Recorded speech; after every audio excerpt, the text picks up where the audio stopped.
මේ ලෝකයේ අපි හිතනවට වඩා ටිකක් විශාල තැනක්. ඒ විශාල ලෝකේ අපි දැකපු දේවල් වලට වඩා තිබෙන්නේ නොදැකපු දේවල්. නමුත් ඒ දේවල් අපි දැකිය යුතු දේවල්. ගැජට් ෂෝ වැඩසටහනින් හැමදාමත්ම ඔබ නොදැක්ක නමුත් දැකිය යුතු දේවල් පිළිබඳව තොරතුරු අපි ගෙනෙනවා.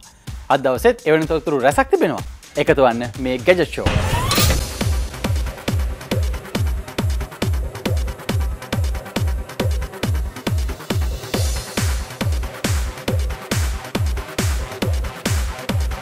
මේ ලෝකේ භාවිතා වන සමහර තාක්ෂණික උපකරණයන් ඔබ රූපවාහිනියෙන් අන්තර්ජාලයෙන් එහෙම නැත්නම් සැබවින්ම දැකලා ඇති. නමුත් මේ උපකරණ භාවිතා කරන්නේ කොහොමද? මේවායේ තාක්ෂණික අංග ලක්ෂණයන් මොනවද? මෙන්න මේ කාරණා පිළිබඳව ඔබට දැනුමක් නැතිව ඇති. එක්ස්ට්‍රීම් ගැජට් සෙග්මන්ට් එකෙන් අපි උත්සාහ කරන්නේ තාක්ෂණයෙන් පිරිපුන් එවැනි උපකරණයන් ඔබට හඳුන්වා දීමට. මේ එක්ස්ට්‍රීම් ගැජට්. මහාන මැෂිමක් කියලා කියන්නේ අපේ කොයි කාගෙත් නිවසේ තියෙන උපකරණයක්. මේ උපකරණය භාවිතා කරන්නට අපි දැන සිටියාට එම්බ්‍රොයිඩර් කලාව කියලා කියන්නේ ඊට ටිකක් එහා ගිය කලාවක්. අද ස්වයං රැකියාවක් ලෙස වගේම මහා පරිමාණ ව්‍යාපාරයක් ලෙසත් මෙම එම්බ්‍රොයිඩර් කලාව අපි පාවිච්චි කරනවා. මේ කලාවේ දෙන්නට ගෙදර තියෙන මහාන මැෂිම භාවිතා කරනවා නම් එහෙම ඒ සඳහා විශේෂ පුහුණුවක් ලබා ගන්නට සිද්ධ වෙනවා. නමුත් අද දවසේ අපි ඔබට පෙන්වන්නේ තාක්ෂණික වශයෙන් ඉතාමත්ම දියුණු නූතන තාක්ෂණයේ එම්බ්‍රොයිඩර් මැෂිමක් සම්බන්ධයෙන්. මම ඉන්නේ බ්‍රදර්ස් ආයතනයේ මගෙත් එක්ක ඉන්නවා නිරාෂා. මෙන්න මේ යන්ත්‍රය සම්බන්ධයෙන් ඔබට විස්තර කරලා දෙන්නට. මම කිව්වා මේක තාක්ෂණික වශයෙන් ඉතාමත්ම දියුණු උපකරණයක් කියලා. අපි කොහොමද මේක හඳුන්වන්නේ? මේක සිංගල් හෙඩ් කියන්නේ තනි හිසක් තියෙන එම්බ්‍රොයිඩරි මැෂින් එකක්. මේ මැෂින් එක නිවුල් 6ක් දාන්න පුළුවන්. ඉන්ඩස්ට්‍රියල් කියලා කියන්නේ විශාල ප්‍රමාණය. නමුත් මේක ඩොමෙස්ටික් සෙමි ඉන්ඩස්ට්‍රියල් මැෂින් එකක්. fully computerized sensors වලින් වැඩ කරන්නේ. මැෂින් එකට ඩිසයින් එක දාලා ඉවරලා ඕනම එම්බ්‍රොයිඩරි එකක් අපිට මහගන්න පුළුවන්. ඊට අමතරව මේකේ තියෙනවා ස්ක්‍රීන් එකක්. මේ ස්ක්‍රීන් එකේ තමයි හැම දෙයක්ම අපිට කරන්න පුළුවන්. මේක ටච් ස්ක්‍රීන් එකක්. මේකේ තියෙනවා අපිට ඩිසයින්ස් built in designs උත් තියෙනවා. ඊට අමතරව ඩිසයින්ස් ප්‍රධාන දේ තමයි ඩිසයින්ස් ඕනම ඩිසයින් එකක් මේ මැෂින් එකට USB port එකක් මගින් සම්බන්ධ කරන්න පුළුවන්. USB port එකෙන් directly machine එකට ගන්න පුළුවන්. අන්න ඒක තමයි විශේෂත්වය කියන්නේ. කම්පියුටර් එකක් අවශ්‍යම නැහැ machine එකට. හොඳයි. මෙන්න මේ යන්ත්‍රය සම්බන්ධයෙන් තමයි අපි කතා කරන්නේ. දැන් සාමාන්‍යයෙන් අර මුලින් කිව්ව ආකාරයටම නිවසේ තියෙන මහාන මැෂිම භාවිතා කරමින් එම්බ්‍රොයිඩර් එකක් කරන්න අවශ්‍ය නම් අපි කරන්නේ අර සාමාන්‍ය රාමුවක් තුළ තමයි ඒ එම්බ්‍රොයිඩර් එක කරන්නේ.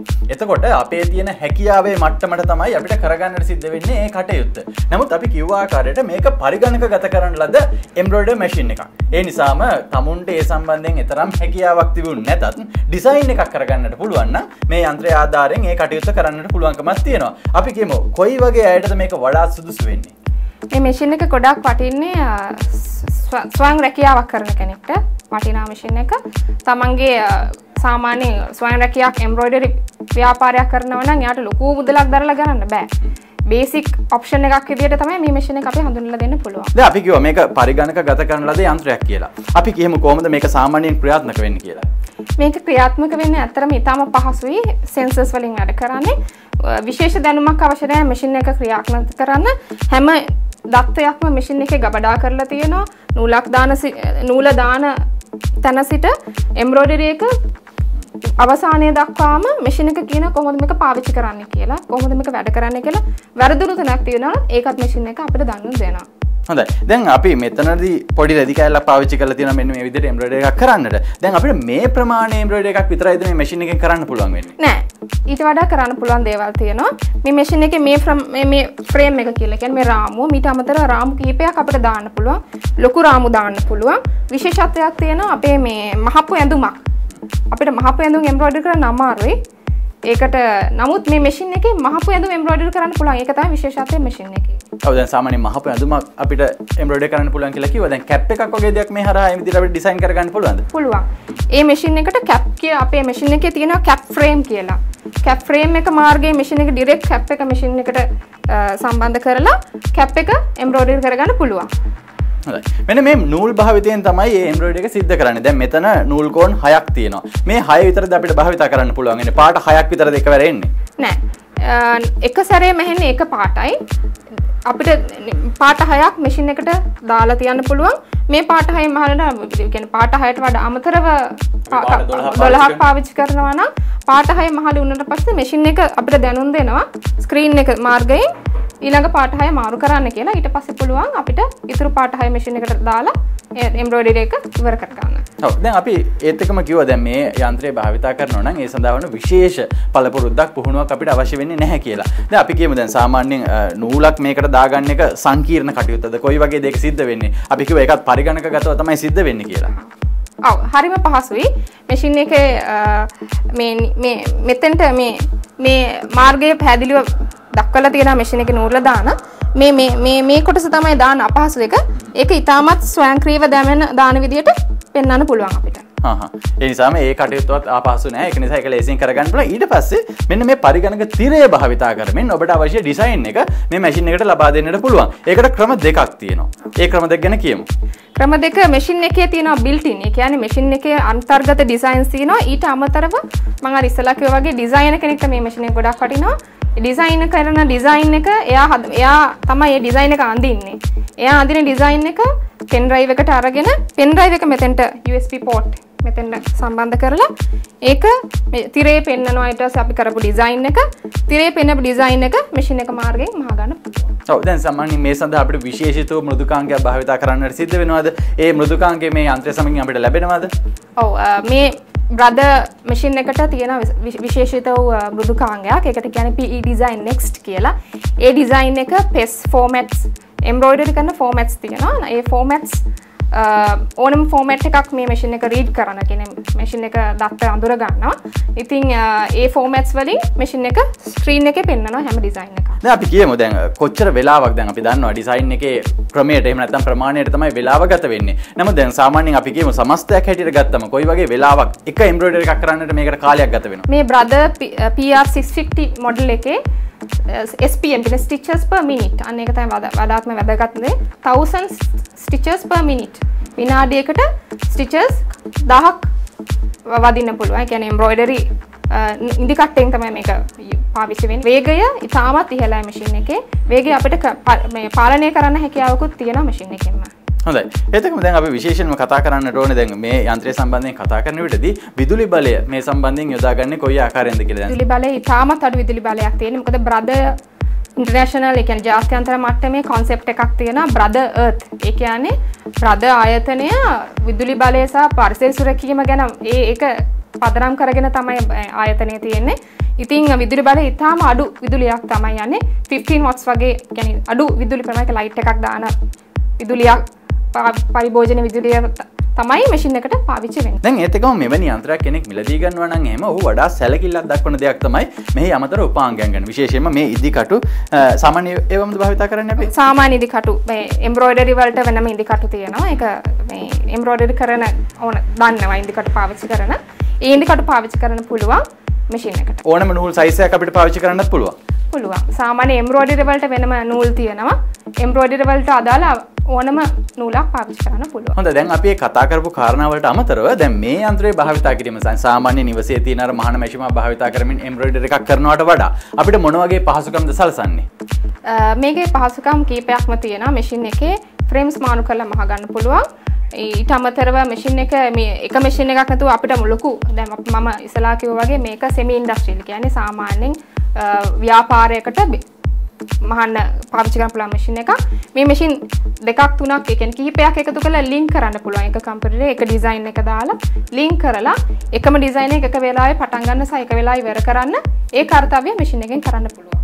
ඔව් ඊට අමතරව දැන් අර අපි එකම ඩිසයින් එකක් ඇඳුම් කිහිපයකට භාවිතා කරන්න ඕන නම් එහෙම ඒවා ඒ ආකාරයෙන්ම භාවිතා කිරීමේ හැකියාවක් තියෙනවා. දැන් සාමාන්‍යයෙන් අපි අතින් ඒ දේ කරනවා නම් පොඩි පොඩි වෙනස්කම් ඇති වෙන්නට පුළුවන්. නමුත් මේ යන්ත්‍රය හරහා ඒක ඉතාමත්ම ක්‍රමානුකූලව කරගන්නට පුළුවන්. දැන් අපි පෙන්නමු කොහොමද මේ යන්ත්‍රය ක්‍රියාත්මක වෙන්නේ කියලා. අපි දැන් මෙතන gadget show කියලා ඉවරලා අපි ටයිප් කරලා තියෙනවා මේ ස්ක්‍රීන් එක භාවිතා කරමින්. අපි පෙන්නමු කොයි විදිහටද අපි මේ යන්ත්‍රය භාවිතා කරමින් මේක එම්බ්‍රොයිඩරි කරගන්නේ කියලා.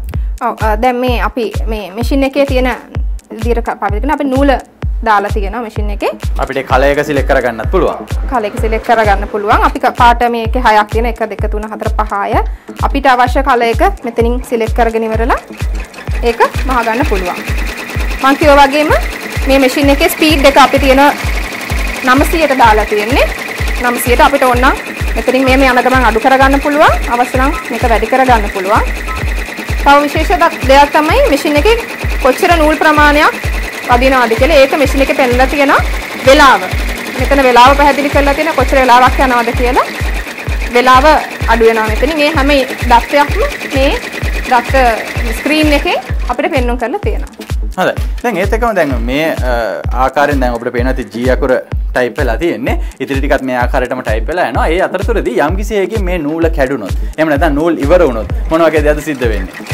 මම පෙන්නන ප්‍රධානම දෙයක් තමයි කරන්ට් එක ගියොත් මොකද වෙන්නේ කියලා. කරන්ට් එක ගියොත් මේක එතන ඉඳලා අපෝ ක්‍රියාත්මක වෙන්න පටන් ගන්නවා ඒ ස්ථානෙම ඉඳලා. ඒ ස්ථානේ ඉඳලම ඒක තමයි වඩාත්ම වැදගත්ම දේ. මෙමරි එකක් කියන එක මැෂින් එකේ තියෙනවා.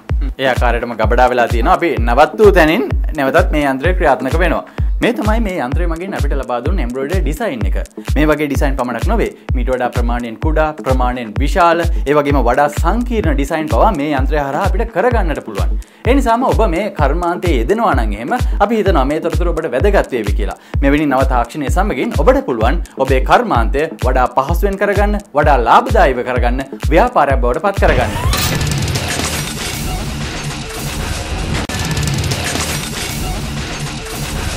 රොබෝ උපකරණයන් නිර්මාණය කිරීමේ විවිධ අරමුණු තිබෙනවා. සමහර අය මේවා නිර්මාණය කරන්නේ මිනිසුන්ට උදව් උපකාර කරන උපකරණයන් නිර්මාණය කිරීමේ අරමුණින්. තවත් අය මේවා නිර්මාණය කරන්නේ මිනිසුන්ට ළඟා විය නොහැකි ස්ථානයන්ට ළඟා විය හැකි උපකරණයන් ලෙසින්. නමුත් මේ අතරතුරදීම මෙම උපකරණයන් යුද උපකරණ ලෙස වැඩි දියුණු කිරීමේ අයත් සිටිනවා. අද දවසේ ඉනෝවේෂන් සෙග්මන්ට් එකෙන් අපි ඔබට පෙන්වන්නේ අන්න එවැනි උත්සාහයක් සම්බන්ධයෙන්. යුද්ධය කෙතරම් කුදුරුවත් ඒ සඳහා වන නවීන උපකරණයන් දිනෙන් දිනම නිපදවීමට යුද ආයුධ නිෂ්පාදන සමාගම් පසුබට වන්නේ නැහැ. මිනිසුන්ට ආසන්න රොබෝවන් මිනිස් ස්වරූපයගත් රොබෝ සොල්දාදුවන් ලෙස භාවිතා කළ හැකි ක්‍රමවේදයන් ගැන පර්යේෂණ පැවැත්වෙන්නේ මෑත කාලයේ සිට නොවේ. පෙට්මෑන් ලෙස හැඳින්වෙන්නේ ඇමරිකාවේ ඩාපා ආයතනය විසින් අත්අදා බලන එවැනි රොබෝවක්. ඉංජිනේරු හා රොබෝ නිර්මාණ සමාගමක් වන බොස්ටන් ඩයිනමික් ආයතනය සමග සම්බන්ධ වීමෙනුයි ඩාපා ආයතනය මෙම ව්‍යාපෘතිය පවත්වාගෙන යන්නේ. ඔවුන් විසින් ඉදිරිපත් කරනු ලැබූ බිග් ඩොග් රොබෝ සුනකයාගේ සාර්ථකත්වයත් සමගම දැන් මෙම පෙට්මෑන් රොබෝ සොල්දාදුවා වැඩි දියුණු කිරීමේ කාර්යයට ඔවුන් අතගසා සිටිනවා. බයිපෙඩල් හෙවත් දෙපයින් ඇවිද යාමේ උපකරණයන් නිර්මාණය කිරීම තරම් පහසු දෙයක් නොවේ. මේවාට සමබරතාවය රැගෙන ගමන් කිරීම සඳහා විශේෂිත වූ තාක්ෂණික උපක්‍රමයන් භාවිතා කළ යුතු වෙනවා. විශේෂයෙන්ම මේ කාණ්ඩයේ රොබෝ සොල්දාදුවෙකු නිපදවීමේදී ඒ මිනිස් ක්‍රියාකාරීත්වයට සමාන ලෙසම නිපදවීම ඉතා වැදගත්. එහිදී මෙම රොබෝ සොල්දාදුවන්ට මිනිස් සොල්දාදුවන් මෙන් අවස්ථානුකූලව නැවීම, සිට ගැනීම සහ බඩගා යෑම පවා සිදු කරන්නට සිදුවේවි. මෙම පෙට්මෑන් රොබෝවේ බර කිලෝග්‍රෑම් 80ක්. එහි උස අඩි 5.74ක් වෙනවා. බොස්ටන් ඩයිනමික් ආයතනයේ සම්පූර්ණ වූ පෙට්මෑන් රොබෝවේ වීඩියෝවක් අන්තර්ජාලයට මුදා හැරියේ 2011 වර්ෂයේදී. පසුගිය වසර දෙක තුළ ඔවුන් මෙහි වැඩි දියුණු කිරීම රැසක් සිදු කර ඇති අතර හමුදා ඇඳුමින් සැරසීගත් පෙට්මෑන් රොබෝවෙකුගේ වීඩියෝවක් ඔවුන් පසුගියදාක හෙළි දැක්වුවා. එසේම ඉතාමත් ඉක්මනින්ම මෙම රොබෝව ගෑස් සහ බෝම්බ වලට ඔරොත්තු දීමේ පර්යේෂණයන්ට යොමු කරනු ඇති. මිනිස් ස්වරූපයේ සොල්දාදුවෙකු ලෙස මෙම රොබෝව යුද පිටියට යැවීමට තරම් තවමත් සූදානම් නැති බවයි ඔවුන් පවසන්නේ. ඒ සඳහා කළ යුතු පර්යේෂණයන් මෙන්ම යාන්ත්‍රික හා තාක්ෂණික වැඩි දියුණු කිරීම රැසක් වෙනවා. නමුත් ඊට පෙර මෙම උපකරණය ගලවා ගැනීම, ආරක්ෂක අංශවලට සහාය දීම සහ මිනිසාට ළඟා විය නොහැකි ස්ථානයන්ට ළඟා වීම ආදී දේවල්ට භාවිතා කළ හැකි වනු ඇති. ත්‍රිමාණ ස්වරූපයන් සහ ත්‍රිමාණ භාවිතයන් සම්බන්ධයෙන් ලෝකයේ වර්තමානයේ වැඩි වශයෙන්ම කතාබහකට ලක් වෙනවා. එවැනි උපකරණයන් නිෂ්පාදනය වෙමින් පවතිනවා. ඒට හේතුව තමයි ඕනෑම ද්විමාන රූපයකට වඩා ත්‍රිමාණ රූපයක් සුපැහැදිලි වීම සහ එහි දත්තයන් නිවැරදිව දැක බලාගත හැකිවීම. මේ නිසාම අද දවසේ ප්‍රෙස් ලුක් සෙග්මන්ට් එකෙන් අපි ඔබට පෙන්වන්නේ ත්‍රිමාණ දසුන් ස්කෑන් කළ හැකි යන්ත්‍රයක් සම්බන්ධයෙන්. ත්‍රිමාණ රූප සහ ත්‍රිමාණ තාක්ෂණය අද විවිධාකාරයෙන් ලෝකේ පුරාම භාවිතා වෙනවා. ත්‍රිමාණ රූපවාහිනිය අද ඉතාමත්ම ජනප්‍රිය සහ සුලභ දෙයක් වගේම ත්‍රිමාණ මුද්‍රණ යන්ත්‍රයන්ද නිර්මාණය වෙමින් පවතිනවා. මේ අතරට එකතු වන තවත් අලුත්ම තාක්ෂණික උපකරණයක්. මේ හැඳින්වෙන්නේ ෆෝටෝන් 3D ස්කෑනර් ලෙසයි. සාමාන්‍ය ස්කෑනරයක් භාවිතා කරමින් අපට ස්කෑන් කරගත හැක්කේ යම්කිසි දෙයක එක් පෙදෙසක් පමණයි. නමුත් මෙම නව ස්කෑනරය භාවිතා කරමින් වස්තුවක ත්‍රිමාණ ස්වරූපයන් ස්කෑන් කරගැනීමේ හැකියාවක් තිබෙනවා. අනෙක් අතර මේ හැඳින්වෙන්නේ කෙනෙකුට ඉතා පහසුවෙන් අවම සකස් කර ගැනීම කීපයකින් භාවිතා කළ හැකි ත්‍රිමාණ ස්කෑනරයක් ලෙසින්. මේ ප්‍රමාණය වන්නේ මිලිමීටර 190 වැඩි කිරීම 190 වැඩි කිරීම 250 ප්‍රමාණයයි. මෙම උපකරණය සමගින් යමක් ස්කෑන් කර ගැනීම සඳහා කළ යුත්තේ අදාළ වස්තුව ස්කෑනරයේ මධ්‍යයේ තබා පරිගණකයේ මගින් විධානයක් දීම පමණයි. මෙම ස්කෑනරය හරහා අදාළ වස්තුවේ ත්‍රිමාණ ස්වරූපය සහ එම වස්තුවේ ඇති ලක්ෂණයන් ඉතා නිවැරදිව ලබා දෙන බවටයි තොරතුරු වාර්තා වන්නේ. මෙසේ පරිගණකයකට ලබා ගන්නා රූපයන් පහසුවෙන් සංස්කරණය කිරීමේ හැකියාවක් තිබෙනවා. ත්‍රිමාණ ස්වරූපයේ කාටුන් චිත්‍රපටි හා වීඩියෝ ක්‍රීඩා අද ඉතා ජනප්‍රිය ඇති නිසා මෙම ස්කෑනරය ඔවුන්ට ඉතා වැදගත් වනු ඇති බවටයි නිෂ්පාදකින් පවසන්නේ. පරිගණකයක් ආශ්‍රයෙන් මෙවැනි කාර්යයක් කිරීමට ඉතා දැඩි වෙහෙසක් හා කාලයක් ගත වුවත් මෙම ක්‍රමයෙන් ඉතා ලෙහෙසියෙන් හා පහසුවෙන් සිදු කර ගැනීමට හැකි වනු ඇති. එසේ විවිධ තාක්ෂණික නිර්මාණවල සැලසුම් නිර්මාණ ශිල්පීන්ට මෙන්ම ඉතා නුදුරු අනාගතයේදී භාවිතා කළ හැකි ත්‍රිමාණ මුද්‍රණ යන්ත්‍ර සමගින්ද මෙම උපකරණ ඉතා පහසුවෙන් භාවිතා කළ හැකි වනු ඇති. ජංගම දුරකථන ටැබ්ලට් PC සමගින් වගේම ඩෙස්ක්ටොප් PC සමගිනුත් අද දවසේ ටච් ස්ක්‍රීන් එහෙම නැත්නම් ස්පර්ශ සංවේදී තිරයන් ඉතාමත්ම ජනප්‍රියයි. මේවා පසුගිය කාලයේදී ඉතාමත්ම ශ්‍රීග්‍රේන් වර්ධනය වුණා, දියුණු වුණා. නමුත් අද දවසේ කන්සෙප්ට් සෙග්මන්ට් එකෙන් අපි ඔබට පෙන්වන මෙම Omni Touch සිස්ටම් එක අනාගතයේ ටච් ස්ක්‍රීන් වල අලුත්ම ක්‍රමවේදයයි. ස්පර්ශ සංවේදී තිරයන් යනු අද අපට සාමාන්‍ය දෙයක්. බොහෝ ජංගම දුරකථන ටැබ්ලට් PC මෙන්ම සමහර ඩෙස්ක්ටොප් PC වල තිරයන් පවා අද ස්පර්ශයන්ට සංවේදී. නමුත් ඔබ මේ දකින ක්‍රමවේදය හඳුන්වන්නේ Omni Touch ලෙසයි. Microsoft Research ආයතනය මේ පිළිබඳව දැන් අත්හදා බැලීම් වල යෙදී සිටිනවා. මෙම ක්‍රමවේදයට අනුව ඕනෑම දෙයක් මත ස්පර්ශ සංවේදී තිරයක් ඇති කළ හැකියි. මෙලෙස විශාල තිරයක් මත ස්පර්ශ සංවේදී බව ඇති කළ හැකි ඉන්ටරැක්ටිව් ප්‍රොජෙක්ටරයන් දැන් බිහි වී තිබුණත් මෙම ක්‍රමවේදය ඊට වඩා දියුණු බවයි මෙහි පර්යේෂකයන් පවසන්නේ. සාමාන්‍යයෙන් ඉන්ටරැක්ටිව් ප්‍රොජෙක්ටරයක් නිශ්චිත ස්ථානයක තැබිය යුතුයි. තිරය එලෙසම ස්ථාවරව තැබිය යුතු අතර වෙනස් වීම මත තිරයේ ඇති ස්පර්ශ සංවේදී බව නැති වී යා හැකියි. නමුත් මෙම Omni Touch ක්‍රමය ඊට වඩා වෙනස් ක්‍රමයක්. එනම් මෙම ක්‍රමයේදී අත්ල මත, පොතක, මේසයක හෝ ඕනෑම දෙයක් මත මෙම ස්පර්ශ සංවේදී තිරය ස්ථාපනය කළ හැකියි. එසේ මෙම ස්ථානයේ සිදුවන වෙනස්කම් මත ප්‍රක්ෂේපණය සකස් වන නිසා ඒ ස්පර්ශ සංවේදී බවට බාධාවක් වන්නේත් නැහැ. මේ නිසා මෙම ක්‍රමය අනාගතයේදී ජංගම දුරකථන, ටැබ්ලට් PC පමණක් නොව පරිගණකවල ස්ථානයද අත්පත් කරගෙන ඇති බවටයි බොහෝ දෙනා පවසන්නේ. මෙහිදී දැනට මෙම ප්‍රක්ෂේපණය යොමු කරන ප්‍රොජෙක්ටරය ප්‍රමාණයෙන් මදක් විශාලයි. නමුත් තවමත් මූලාකෘතියක මට්ටමකින් තිබෙන එය අනාගතයේදී ඉතා කුඩා උපකරණයක් ලෙස ඉදිරිපත් වනු ඇති. මේ පිළිබඳව අදහස් දක්වන අය පවසන්නේ ඒ ඇස් කණ්ණාඩියක් ලෙස, සාක්කුවේ පැලදිය හැකි පෑනක් ලෙස හෝ කමිසේ බොත්තමක් ලෙස තිබීම වඩා පහසු විය හැකි බවටයි. නමුත් අනාගතයේ කෙලෙස වේවිදයි කිසිවෙකුටත් කිව නොහැකි. නමුත් ඒ වඩා ආකර්ෂණීය වනු ඇති බවට නම් අනිවාර්යෙන්ම කිව හැකියි.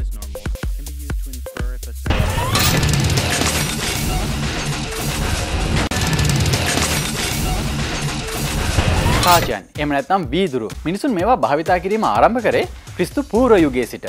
එතෙන් පටන් මේ දේවල් භාවිතා කරමින් මිනිසුන් විවිධ උපකරණයන් නිෂ්පාදනය කළා.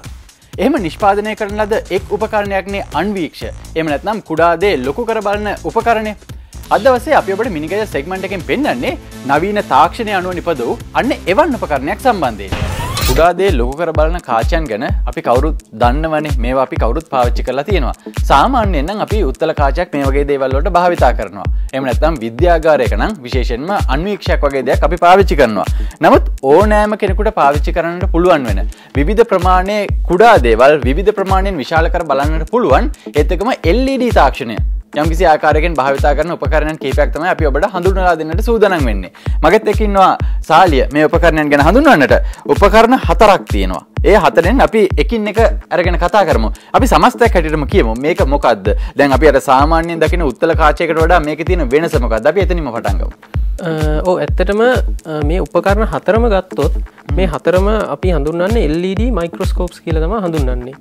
නමුත් උපකරණ 4 තියෙන වෙනස තමයි මේකේ සූමින් එහෙම නැත්නම් විචාලනය මේ උපකරණ 4 ප්‍රමාණ 4ක්. ඒ කියන්නේ එක එක පුද්ගලයාගේ අවශ්‍යතාවය මත තමයි අප ආයතනයේ මතදී මේ උපකරණ 4ක් ගෙන්වන්නේ. ඒ පුද්ගලයාගේ අවශ්‍යතාවය මත පාවිච්චි කිරීමට පහසු වෙන විදිහට. ඒතකොට මම මෙතනින් මේ උපකරණේ තෝරලා ගන්නම්. මේක තමයි අපේ විශාලනයේ අඩුම ප්‍රමාණයේ තියෙන LED මයික්‍රොස්කෝප් එක. මේ LED මයික්‍රොස්කෝප් කියන්න හේතුව තමයි මේ උපකරණ 4ෙම LED බැක්ලයිට් එකක් සමග තමයි මේ උපකරණය පාවිච්චි කරන්න පුළුවන් වෙන්නේ අපිට. ඒ කියන්නේ එහි තියෙන වාසිය තමයි දැන් අපි දන්නවා උත්තර කාචයක් හරි වෙන යම් උපකරණයක් හරි පාවිච්චි කරන්න මේ වගේ ආලෝකය තියෙන ප්‍රදේශයක වෙන්න ඕනේ. නමුත් මේ තියෙන හැම උපකරණයක්ම ඝන අඳුරේ වුණත් අවශ්‍ය දේ ලොකු කරලා බලන්න පාවිච්චි කරන්න පුළුවන් මේ බැක්ලයිට් එක තියෙන නිසා. එතකොට මේ මයික්‍රස්කෝප් එක 30x කියන ප්‍රමාණයෙන් ඉන්නේ. කියන්නේ 30 ගුණයක් විශාල කරලා අපිට බලා ගන්න පුළුවන් ඕනෙම දෙයක්. ඔව් දැන් අර ඔරලෝසු අලුත් වැඩියා කරන්න හැටුනත් මේක පාවිච්චි කරන්න පුළුවන්. ඊට පස්සේ මම යනවා ඊළඟ ප්‍රමාණය තමා මේක බැලුවොත් පේනවා 45x කියලා ගහලා තියෙනවා. කියන්නේ 45 ගුණයක් විශාල කරලා බලන්න පුළුවන්. මේකත් අර කලින් කියපු පර්පස් වලට අපිට යූස් කරන්නත් පුළුවන්. එතනින් එහාට ගිහිල්ලා තව ඊට වඩා ටිකක් ලොකු දෙයක්.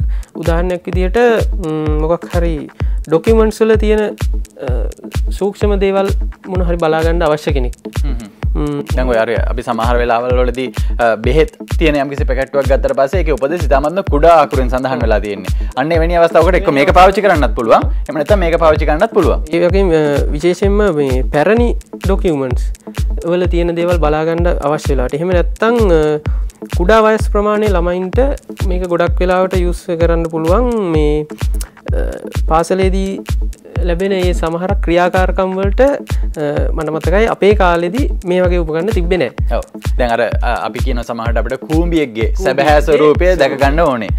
එහෙම නැත්නම් මදුරුවෙක්ගේ. ඔව්. කොහොමද මේ සතා හැදිලා තියෙන්නේ කියලා. ඒක බලන්න මේ උපකරණේ ගොඩක් වෙලාවට ගන්න පුළුවන්. කොහොමද මේක පාවිච්චි කරන්නේ? මේකෙත් ඇත්තටම ක්‍රියාකාරීත්වය අර වගේම තමයි.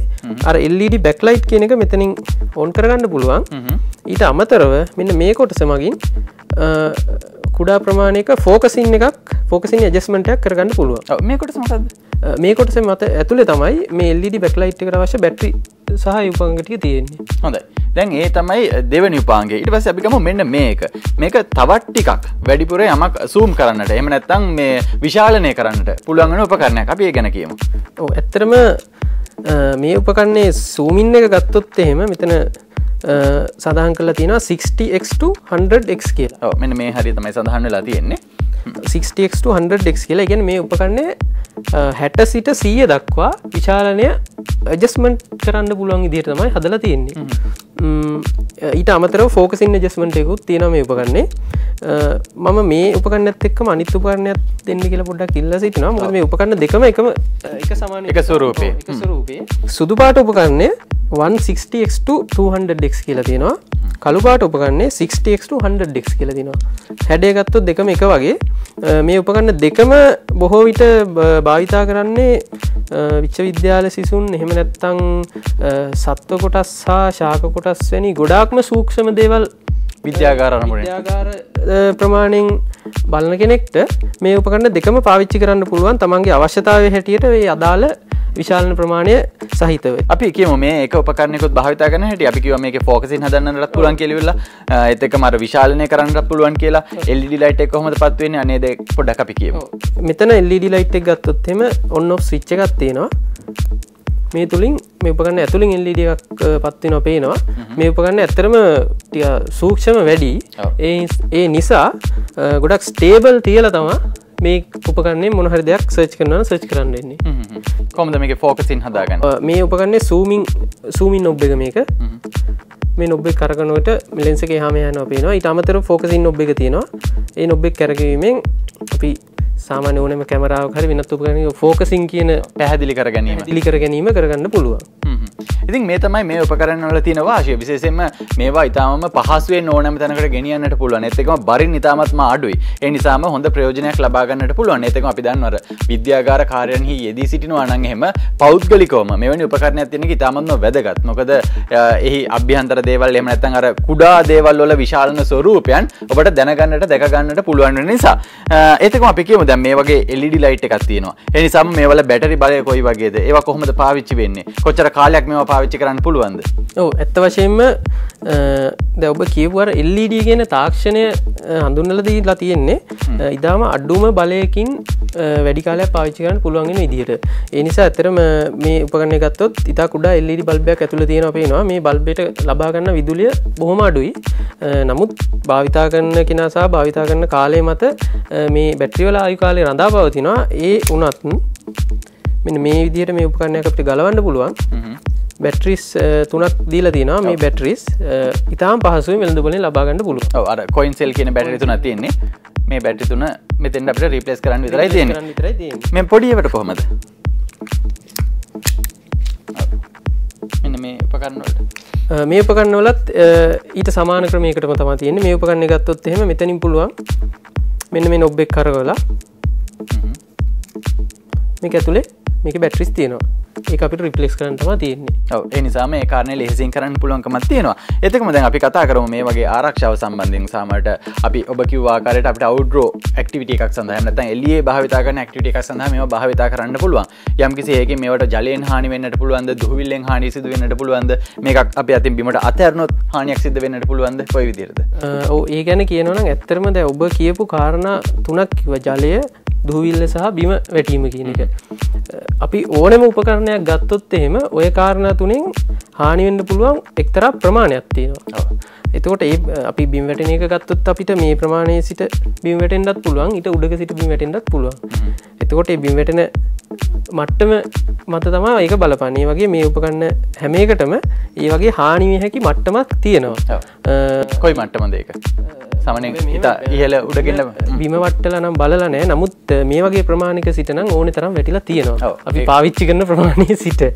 එහෙමනම් හානියක් වෙලා නැහැ දැනට. ඇත්තටම බිම වැටීම සම්බන්ධයෙන් මේ උපකරණේ ගොඩක් ඔරොත්තු දෙනවා. ඔව් මොකද මෙන්න මේ පවුච් එකක් ලැබෙන නිසා මේකත් එක්ක වැටුනොත් නම් ගැටලුවක් වෙන්නේ නැහැ වැඩි. මේ පවුච් එක දීලා තියෙන්නේ අවුට්ඩෝර් පර්පසස් වලට ගැලපෙන විදිහට තමයි මේ පවුච් එක හදලා තියෙන්නේ මේ උපකරණේ. මේක ලේසියෙන්ම මේ සමගින් ගෙනියන්නට පුළුවන්කමක් තියෙනවා.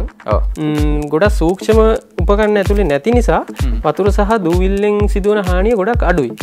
ඇත්තටම අනිත් දේ තමයි මේ උපකරණ වල මිලට සාපේක්ෂව බලපුවාම හානියක් වෙලා මේ උපකරණ ඉවත් කරන්න සිද්ධ වුවත් අපි පාඩුවක් වෙන්නේ පාඩුවක් වෙන්නේ නැහැ කියන්නේ මීට සාපේක්ෂව තියෙන අනිත් උපකරණ වලට සාපේක්ෂව බැලුවොත් ඒ පාඩුව නොසැලකිය හැකි තරම් කුඩායි. හොඳයි. ඒ නිසාම ඔබට යම්කිසි කුඩා දෙයක් විශාලනය කරලා බලන්නට අවශ්‍යතාවයක් තියෙනවා නම් එහෙම මේ උපකරණ ඔබට භාවිතා කරන්න පුළුවන්. ඒ ඔබේ අවශ්‍යතාවයේ මට්ටමට. ඒ නිසාම මේ අපි අද දවසේ මේ හඳුන්වා දුන්න උපකරණය අපි විශ්වාස කරනවා ඔබට ඉතාමත් වැදගත් දෙයක් වේවි කියලා.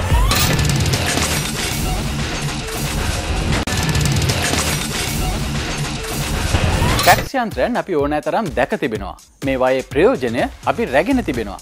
නමුත් අපි නොදන්නේ කාරණයක් තිබෙනවා. ෆැක්ස් යන්ත්‍ර හරහා මිනිසුන් පණිවිඩ හුමාරුව ආරම්භ කරේ දුරකථනය සොයා ගැනීමටත් කලින්. මෙහි වැදගත්කම නිසාම අද දවසේ ඕල්ඩන් ටයිම් සෙග්මන්ට් එකෙන් ෆැක්ස් යන්ත්‍රයේ සහ ෆැක්ස් ක්‍රමවේදයේ ඉතිහාසය පිළිබඳව අපි ඔබට තොරතුරු ගෙනෙනවා.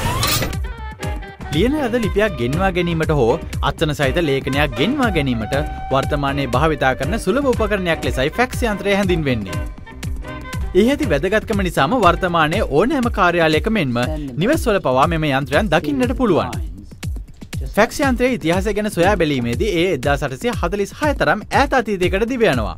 ස්කොට්ලන්ත ජාතික නව නිර්මාණකරුවෙකු වූ ඇලෙක්සැන්ඩර් බේන් මෙහි මුල්ම නිෂ්පාදකයා ලෙසයි සැලකෙන්නේ. 1843 දී ෆැක්ස් යන්ත්‍රය වෙනුවෙන් මුල්ම පේටන්ට් බලපත්‍රය ලබා ගන්නට ඔහුට හැකියාවක් ලැබුණා. ඉන්ෆෝසෝ ෆෙඩරික් බැක්වෙල් නම් විද්‍යාඥයා බේන්ගේ මෙම සොයා ගැනීම වැඩි දියුණු කිරීමට ලක් කළා. ඒ අනුව ටෙලිෆැක්ස් ක්‍රමවේදය වැඩි දියුණු කිරීමට ඔහුට හැකියාවක් ලැබුණා. ඉතාලි ජාතික විද්‍යාඥයෙකු වූ ගියෝවානි කැසේලිහට වර්ෂ 1865 දී ප්‍රථම වතාවට ව්‍යාපාරික මට්ටමින් පණිවිඩු හෝමාරු වන ටෙලිෆැක්ස් සේවාවක් ආරම්භ කිරීමට හැකි වුණා. පැරිස් සහ ලියෝන් නගර අතර මෙසේ ටෙලිෆැක්ස් සේවාවෙන් පණිවිඩු හෝමාරු වූ අතර විශේෂත්වය වන්නේ මෙම ක්‍රියාදාමය ආරම්භ වන විට දුරකථනයේ පවා සොයාගෙන නොතිබීමයි. ඉංග්‍රීසි ජාතික නව නිෂ්පාදකයෙකු ෂෙල්ෆෝඩ් බිඩ්වෙල් හට වර්ෂ 1881 දී ස්කෑනින් ෆොටෝ ටෙලිග්‍රාෆ් ක්‍රමය සොයාගත හැකි වූ අතර ඒ අනුව යමක් ස්කෑන් කරමින් ෆැක්ස් පණිවිඩය යැවීමේ හැකියාව ලැබුණා. වර්ෂ 1964 දී සෙරොක්ස් කෝපරේෂන් ආයතනය විසින් ඈත සිට පණිවිඩය යැවිය හැකි සෝරෝග්‍රැෆි යන්ත්‍රය නිෂ්පාදනය කළ අතර මුල් කාර්යයේ මෙහි බර කිලෝග්‍රෑම් 17ක් තරම් වුණා. සාමාන්‍ය A4 ප්‍රමාණයේ ලේඛනයක් මේ හරහා යැවීමට විනාඩි 6ක් පමණ ගත වූ අතර ක්‍රමයෙන් වඩා සැහැල්ලු යන්ත්‍රද වඩා වේගෙන් පණිවිඩය යැවිය හැකි ක්‍රමවේදයන්ද නිෂ්පාදනය වුණා. ජපානයේ ඉතා දියුණු තාක්ෂණයේ ෆැක්ස් යන්ත්‍රයන් නිෂ්පාදනය වෙනුවෙන් මූලික වූ රටක්. වර්තමානයේ ඇති ඊමේල් ක්‍රමවේදය සහ ස්කෑන් කරමින් ඉතා අඩු මිලකට අන්තර්ජාලය ඔස්සේ ලිපි හුවමාරු කරගත හැකි නිසා ෆැක්ස් ක්‍රමය භාවිතා කිරීමේ යම් අඩුවක් තිබුණත් අදටත් ඒ ව්‍යාපාරික ලෝකයේ ඇති ලිපි හුවමාරු කිරීමේ ජනප්‍රිය ක්‍රමයක්. වර්තමානයේ අපි විවිධ ඉලෙක්ට්‍රොනික උපකරණයන් භාවිතා කරනවා. ජංගම දුරකථනය, ඩිජිටල් කැමරා, ටැබ්ලට් PC. නමුත් අපිට තියෙන ගැටලුවක් තමයි මේ උපකරණයන් සියල්ලම අපි එකවර කොහෙට හරි අරගෙන යන්නේ කොහොමද කියන කාරණය. අන්න ඒ සඳහා උදව් වන අලුත්ම ජැකට් එකක් අද දවසේ টොප් 5 ගැජට් සෙග්මන්ට් එකෙන් තිබෙනවා. ඒත් එක්කම ඔබට මඟ පෙන්වමින් ඔබේ ක්‍රීඩාවේදී උපදෙස් දෙන්නට සමත් අලුත්ම ස්මාර්ට් වොච් එකකුත් අද දවසේ টොප් 5 ගැජට් සෙග්මන්ට් එකේ තිබෙනවා. TomTom ආයතනයේ ජනප්‍රිය ඇත්තේ රථවාහන සඳහා අවශ්‍ය වන GPS උපකරණයන් නිර්මාණය කිරීම සම්බන්ධයෙන්. නමුත් ඊට වඩා වෙනස් උපකරණයක් වෙත දැන් ඔවුන් අවධානය යොමු කර තිබෙනවා. මෙම ස්මාර්ට් ඔරලෝසුව නම් කොට ඇත්තේ TomTom Multi Sport GPS Watch ලෙසයි. ඒ ශාරීරික යෝග්‍යතාවය සඳහා ක්‍රීඩා කරන්නන් සඳහා මෙන්ම වෘත්තීයමය ලෙස ක්‍රීඩාවල යෙදෙන්නන්ටත් උචිත වන ලෙසයි නිෂ්පාදනය කොට තිබෙන්නේ. එසේ මේ නිර්මාණය කොට තිබෙන්නේ අල්ට්‍රා ස්ලිම් හෙවත් ඉතා සැහැල්ලු 3 ආකාරයට. මෙම ඔරලෝසුවේ ඝනකම මිලිමීටර 11.5ක් පමණයි. එහි මුහුණත මිලිමීටර 22 වැඩි කිරීම 25 ප්‍රමාණයෙන් වෙනවා. මෙහි ඇති අනෙක් වැදගත් කාරණයක් වන්නේ එය ස්මාර්ට් ඔරලෝසු නිෂ්පාදන ක්ෂේත්‍රයේ ලෝ ප්‍රථම වතාවට නිර්මාණය කර ඇති one button control හෙවත් එක් බොත්තමකින් ක්‍රියාත්මක කළ හැකි ඔරලෝසුව වීමයි. එනම් මෙම TomTom Sport Watch එකේ ඇති සෑම ක්‍රියාකාරකමක්ම එක් බොත්තමකින් පාලනය කරන්නට පුළුවන්. එසේ මෙම බොත්තම පහසුවෙන් හැසිරවිය හැකි අතර අවශ්‍ය නම් ග්ලව්ස් එකක් පැළඳ සිටින විටදී පවා එය හැසිරවිය හැකියි. මෙම ඔරලෝසුව නිර්මාණය කොට ඇත්තේ ක්‍රීඩා කිහිපයක් සඳහාම උපයෝගී කරගත හැකි පරිදි. දිවීමේදී එය රේස්, ගෝල්, සෝන් ලෙස අංග 3ක් ඔස්සේ ඔබේ අරමුණ අනුව සකස් කරගන්නට පුළුවන්. එහිදී මෙම ඔරලෝසුව ඔබේ හෘද ස්පන්දනය, දවාලන කැලරි ප්‍රමාණය, කාලය ආදී වැදගත් තොරතුරු රැසක් පිළිබඳව අවධානයෙන් සිටිනවා. දිවීමේදී මෙන්ම බයිසිකල් පැදීමේදී සහ පිහිනීමේදීත් එය භාවිතා කරන්නට පුළුවන්. මෙම ඔරලෝසුව මීටර 50ක් දක්වා ගැඹුරු ජලයට ඔරොත්තු දුන් ලෙසයි නිර්මාණය කොට තිබෙන්නේ. අනෙක් අතරේ ඔබට අවශ්‍ය මඟ පෙන්වන GPS උපකරණයක් ලෙසද භාවිතා කරන්නට පුළුවන්. මෙහි බැටරිය එක්වරක ආරෝපණයකින් පැය 10ක් පමණ කාලයක් භාවිතා කරන්නට පුළුවන්. ස්කූටර් මාදිලියේ බයික් රථයන් ලංකාවේ පමණක් නොවේ, මුළු ලෝකයේ පුරාම ජනප්‍රියයි. ඒවා ප්‍රමාණයෙන් කුඩා වීම සහ කාන්තාවන්ට පවා පහසුවෙන් හැසිරවිය හැකි නිසා. ඉලෙක්ට්‍රික් වාහන පිළිබඳව වන අවධානය නිසා අද මෙම ස්කූටර් යන්ත්‍රයන් ඉලෙක්ට්‍රික් ස්කූටර් බවට පත්වෙමින් තිබෙනවා. මේ අතරට එකතු වන අලුත්ම මාදිලියක්. ඒ නම් කොට ඇත්තේ සීඩ් එකෝ ඉලෙක්ට්‍රික් ස්කූටර් ලෙසයි. මෙහි ඇති විශේෂත්වය වන්නේ සැහැල්ලු බවයි. බරින් මෙම ස්කූටරයන් ඉතා අඩු ප්‍රමාණයකින් යුක්ත වනවා වගේම ඒ ප්‍රමාණය අතින්ද ඉතාමත්ම කුඩායි. එහි බොහෝ කොටස් හැකිලිය හැකිසේ නිෂ්පාදනය කොට තිබෙනවා. මේ නිසා මෙම ස්කූටරය ඉතා ලෙහෙසියෙන් වාහනයක පිටුපස පවා ගෙන යාමට පුළුවන් බවයි නිෂ්පාදකින් පවසන්නේ. පැයට කිලෝමීටර 24ක උපරිම වේගයක් ලබාගත හැකි ලෙසයි ඒ නිෂ්පාදනය කොට තිබෙන්නේ. එක්වරක ආරෝපණයකින් එයට කිලෝමීටර 16ත් 40ත් අතර ප්‍රමාණය දුරක් ගමන් කරන්නට පුළුවන්. එසේ ගමන් කිරීමේ දුර ප්‍රමාණය වෙනස් වන්නේ මෙහි ගමන් කරන පුද්ගලයාගේ බර අනුවයි. නිවසේ ඇති සාමාන්‍ය විදුලිය භාවිතයෙන් මෙම ස්කූටරය ආරෝපණය කරන්නට පුළුවන්. එසේ මෙහි ගමන් කරන විටදී මෙම ස්කූටරයේ සවිකොට ඇති බැටරිය මගින් හදිසි අවස්ථාවකදී ඔබේ ජංගම දුරකථනය ආරෝපණය කර ගැනීමේ හැකියාවක් තිබෙනවා. මෙම ස්කූටරය හරහා ගමනක් යන විටදී සංගීතයේ රස විඳීමේ පහසුකම සලසා ඇත්තේ එවිට තරුණ පරම්පරාව අතර වඩා ජනප්‍රිය වනු පිණිසයි. නගර සීමාව තුළ වාහන තදබදය වැළැක්වීමට, දරුවන්ට පාසල් යාමට මෙන්ම විශාල කර්මාන්ත ශාලා තුළ ගමන් පහසුව සඳහාත් මේවා අනාගතයේදී භාවිතා වනු ඇති. වර්තමානයේදී අපි විවිධාකාරයේ ඉලෙක්ට්‍රොනික උපකරණයන් භාවිතා කරනවා. ජංගම දුරකථන, MP3 players, laptop, tablet PC, digital camera, අමතර බැටරි බලය ගෙන යන උපකරණයන් මේ අතර වෙනවා. නමුත් බොහෝ විට අපට ඇති ගැටලුවක් වන්නේ මෙම උපකරණයන් සියල්ලම ආරක්ෂිතව එමෙන්ම පහසුවෙන් රැගෙන යන්නේ කොහොමද යන්නයි. මෙම ගැටලුව විශේෂයෙන්ම පැන නගින්නේ පයින් ගමන් කරන විටදී සහ බයිසිකලයක ගමන් කරන විටදී. එවන් අවස්ථාවක ඔබ සතු උපකරණයන් සියල්ලම පහසුවෙන් ආරක්ෂාකාරීව ගෙන යා හැකි ජැකට්ටුවකුයි මේ. ඒ නම් කොට ඇත්තේ SEV Trophy Former ජැකට් ලෙසයි. ඒ නිර්මාණය කොට ඇත්තේ ඉතා සැහැල්ලු රෙදි වර්ගයකින් නිසා බරින් ඉතාමත්ම අඩුයි. මේ නිසා මෙම ජැකට්ටුව යුරෝපීය රටක වසන්ත කාලයේදී පවා භාවිතා කළ හැකි බවටයි වාර්තා වන්නේ. එහි අත් දෙක ගැලවිය හැකිසේ නිර්මාණය කොට ඇති නිසා ජැකට්ටුවක් ලෙස මෙන්ම වෙස්ට් එකක් ලෙසද එය භාවිතා කරන්නට පුළුවන්. මේ විශේෂත්වය වන්නේ එහි ඇති විවිධ උපකරණයන් ගබඩා කළ හැකි විවිධ ප්‍රමාණයේ සාක්කු 22යි. මේවා විශේෂයෙන්ම නිර්මාණය කොට ඇත්තේ උපකරණයන් ගබඩා කළ විට එය පිටතට වැටීම වළක්වන ආකාරයට. මෙම සාක්කු නිර්මාණය කොට ඇත්තේ ඔබ සතු පෑනේ පටන් ටැබ්ලට් PC එක දක්වා සියලුම උපකරණයන් ගබඩා කළ හැකි ලෙසින්. එසේ ගබඩා කළ පසුත් මෙම ජැකට්ටුව පිම්බී නොපෙනෙන නිසා එය අලංකාරය සඳහා බාධාවක් වන්නේත් නැහැ. අනෙක් අතර මෙම ජැකට්ටුවට පින්නෙන් සහ වැස්සෙන් ඔබේ උපකරණයන් ආරක්ෂා කර දෙන්නටත් පුළුවන්. විවිධ ආකාරයේ ප්‍රොජෙක්ටරයන් ලෝකේ පුරාම බිහි වී තිබෙනවා. ඒ අතරට එකතු වන ඉතා කුඩා ප්‍රමාණයෙන් යුක්ත නමුත් වඩා හොඳ ප්‍රක්ෂේපණයක් ලබා දෙන ප්‍රොජෙක්ටරයකුයි මේ. AA Technologies හඳුන්වා දෙන මේ ප්‍රොජෙක්ටරය නම් කොට තිබෙන්නේ P2 Junior Pico ප්‍රොජෙක්ටර් ලෙසයි. එය ලූමන්ස් 55ක තීව්‍රතාවයක් ලබා දෙන ප්‍රොජෙක්ටරයක්. එසේ මෙහි භාවිතා වන LED බල්බයන් සඳහා පැය 15000ක ආයු කාලයක් තිබෙනවා. නිෂ්පාදකයන් පවසන්නේ මේ නිසා මෙම ප්‍රොජෙක්ටරය එහි බල්බයන් මාරු කිරීමකින් තොරව දීර්ඝ කාලයක් භාවිතා කිරීමේ හැකියාව තිබෙන බවයි. එසේ මෙයින් 720p දක්වා රෙසලූෂන් එකක් ලබාගත හැකි නිසා ඉතා පැහැදිලිව ඔබේ දර්ශනයන් ප්‍රක්ෂේපණය කරගන්නට පුළුවන්. අනෙක් වැදගත් කාරණයක් වන්නේ මේ බැටරි බලයෙන් භාවිතා කළ හැකිවීමයි. එනම් විදුලි බලය නැති අවස්ථාවකදී පවා මෙම කුඩා ප්‍රොජෙක්ටරයේ භාවිතයෙන් චිත්‍රපටයක් නැරඹීමේ හැකියාව තිබෙනවා. මෙම බැටරියට මිනිත්තු 120ක ආයු කාලයක් තිබෙනවා. සාමාන්‍යයෙන් ප්‍රොජෙක්ටර් බොහෝ විට භාවිතා වන්නේ පරිගණකයන් සමග. නමුත් මෙම P2 Junior Pico ප්‍රොජෙක්ටරය ඔබේ ටැබ්ලට් PC එක, ජංගම දුරකථනය, Blu-ray හෝ DVD ප්ලේයරය සමග පරිගණකය සමග මෙන්ම ඍජුවම භාවිතා කළ හැකි micro SD කාඩ් එකක් සමගින්ද භාවිතා කරන්නට පුළුවන්. මේ නිසා මෙම ප්‍රොජෙක්ටරය ව්‍යාපාරිකයන් අතර මෙන්ම දේශකයන් අතර සහ ජංගම දුරකථන ටැබ්ලට් PC සහ පරිගණක භාවිතා කරමින් චිත්‍රපටි නරඹන්නන් අතරත් ඉතා ඉක්මනින් ජනප්‍රිය වනු ඇති. විවිධ බයිසිකලයන් ලෝකයේ පුරාම තිබෙනවා. සමහර බයිසිකලයන් විවිධ තාක්ෂණික අංගයන් සමගින් නිෂ්පාදනය වන අතර තවත් නිර්මාණකරුවන් උත්සාහ දරන්නේ ඒවා වඩා පරිසර හිතකාමී ලෙස නිර්මාණය කිරීමට. මෙම බයිසිකලේ නම් කොට ඇත්තේ සැන්ඩ්විච් බයික් ලෙසයි. එහි විශේෂත්වය වන්නේ එහි සම්පූර්ණ රාමුවම ලීයෙන් නිර්මාණය කොට තිබීමයි. මෙම සැන්ඩ්විච් බයිසිකලේ 2006 වර්ෂයේදී ඉදිරිපත් වූයේ කන්සෙප්ට් එකක්, නොඑසේ නම් සංකල්පයක් ලෙසින්. නමුත් මෙම සංකල්පය යථාර්ථයක් බවට පත් කර ගැනීමට දැන් ඔවුන්ට හැකියාවක් ලැබී තිබෙනවා. මේ ඇති විශේෂත්වය වන්නේ එය ඉතා කුඩා තුනී පෙට්ටියක ප්‍රවාහනය කිරීමට ඇති හැකියාවයි. බයිසිකලේ මිලදී ගන්නා කෙනාට එය මෙහි ඇති ක්ලිප්ස් ආධාරයෙන් සවි කර ගැනීමේ හැකියාවක් තිබෙනවා.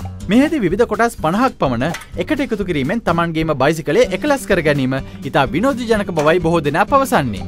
මෙම බයිසිකලේ මුළු බර කිලෝග්‍රෑම් 13ක් පමණයි. ඒ නිසා මෙය අන්තර්ජාලය ඔස්සේ සිදු කරන වෙළඳාමේදී පවා හොඳ වෙළඳ භාණ්ඩයක් වේවි. මේ වසරේ ඔක්තෝබර් මාසයේ සිට මේ වෙළඳපළට නිකුත් කිරීමටයි නිෂ්පාදකයන් සැලසුම් කොට තිබෙන්නේ.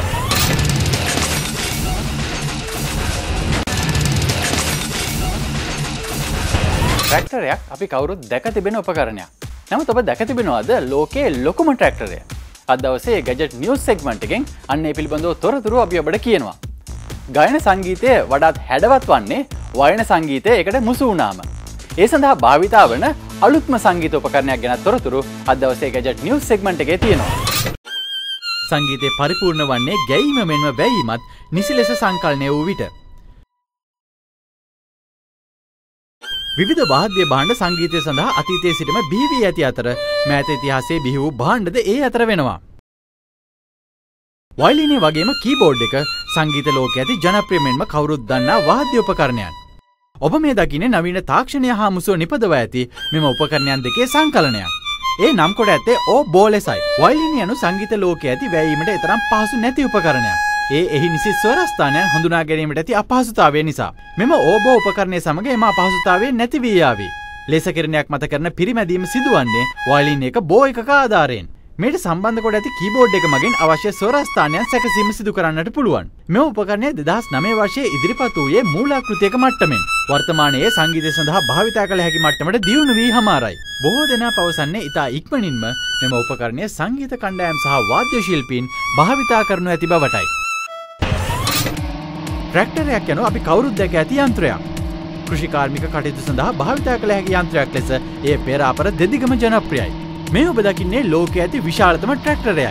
එය හඳුන්වන්නේ Big Butt 747 ලෙසයි. මෙම ට්‍රැක්ටරය නිෂ්පාදනය කරනු ලැබ ඇත්තේ 1977 වර්ෂයේදී. රොන් හාමන් සහ ඔහුගේ සේවක පිරිස Northern Manufacturing Company වෙනුවෙන් මෙම රථය නිෂ්පාදනය කරනු ලැබුවා. එවකට එහි නිෂ්පාදන පිරිවැය $3,00,000. කපු වගාකරුවන් වූ රෝසි බ්‍රදර්ස් ආයතනයේ ඉල්ලීමකට අනුවයි එය නිෂ්පාදනය වුණේ.